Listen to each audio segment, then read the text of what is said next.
Nalan nga taong ang babae nga nagatag sa ako namin ngayon. Nag-aasa pa ko yang mabalik ka pa sa ako. Pero ano ang imuon kay hindi na para sa ako. Ang pagpalangga mo nga di ko na mabatyaga. Sa tanan ay ginugdan hindi ko gidya malimta. Kaya ano pa begi na paminsan ginahan duman nga tani mabalik ka pa sa akon kagi atipan. Ngasang mayo kag hindi ka na nakon niya pagpawayan. Sa tanan tanga ginugdan na paminsan ang hinagin sang relasyon tanga. Ang balmo di na maguba. Gaasa ko nga mabalik kag gidya sa akon na ako na ano ang obrahon ko. May sadya ka na sa iya ano ang imuon ko. May waay naging dyan chance sa hindi ko man niya mabaso lang kaugalingon ko. Ang gimpalangga takasan o wag ako nagaseryoso.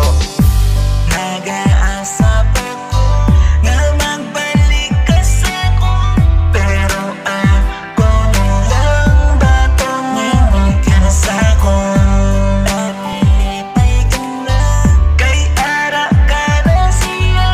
Kung siya ka sadya, suportahan mo rin Kapatid sa ako ang adlas ang kita payagalagaw gakapot sa kamot mo. Kay waay nagid may maago sa akon nga pagpalangga nga hindi nagid maglaom na plano ta pangatan ilabuton aton nga handog. Pero ano natabo sa aton nadula pa na hindi ko nagid mabaton nga ako na lang isa. Kung sino man na sumungtan ilipay ka na sa iya tani na tigatan ng baryo sa